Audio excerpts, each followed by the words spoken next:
I met my wife here at the mission. It was a shocker to everybody here. It was a shocker to me because me and my wife, when we first met, was just casual friends. Hi, bye, and I think that's all it was. And then one day, like I said, God, I said, I'm tired of making the wrong choices. You know, if you have someone for me, you bring her to me.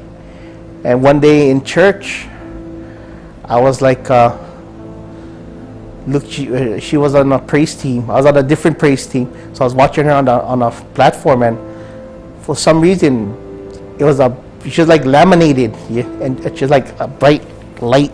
I was like, and I just looked. I said, God, that's the one for me, her, you know, and I just at peaceness. I said, okay. And you know, the first time I asked her out was on my birthday, and I never did ever celebrate a birthday. And I was at the men's house, and me and one of the other guys, I just got up. I said, hey, what are you doing on Friday? He said, nothing. I said, good, we're going to go take Noel and Terry out. And from that moment on, it was like, you know, I just told my wife. She said, what is it about me? I said, because God sent you to me. I know. You know, and it's awesome. Today, we sing on the same praise team.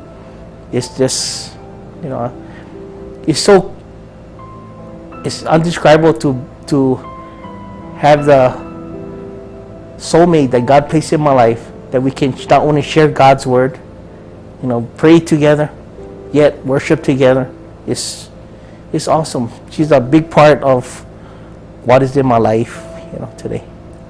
You know, the most surprising thing was my kids are so close to me that anybody else would tell them to get up off their seat, they would not leave. And I remember I was on a platform, and Noel came in. I don't know what she said to them, but when I looked back, they was gone off that seat. So I knew it was something special, because my kids would not leave, because until I'm with them, they would not move. But they was so comfortable with her. It was amazing. That's the first time they got up for anybody. They would just say no to anybody else. But my biggest part, when I have the chance to, is when I get to work in the dining room, and I get to actually sit and share with the men. You know, I share mostly with the men that how God changed my life, how God gave me the hope, and how God brought me people into my life to guide me along the path. Because that's the hardest thing for me. You know, I was so disobedient. You know, I remember my PO telling me, you know, he used to tell me, you're very non-compliant. And being here really tightened that focus that I need to learn a new way. And I get to be that hope.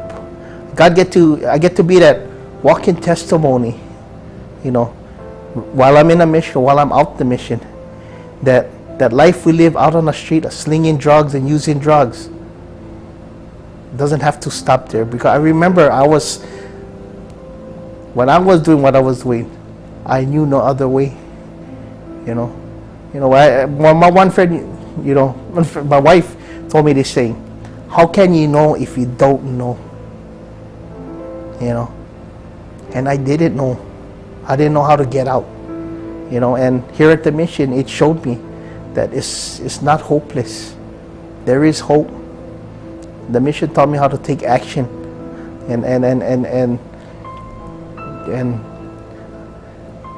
you know, through God brought me the labors, and it totally put my life. I remember at church, one of our pastors said, we need to think of one thing that is impossible for do, and pray to God to do it.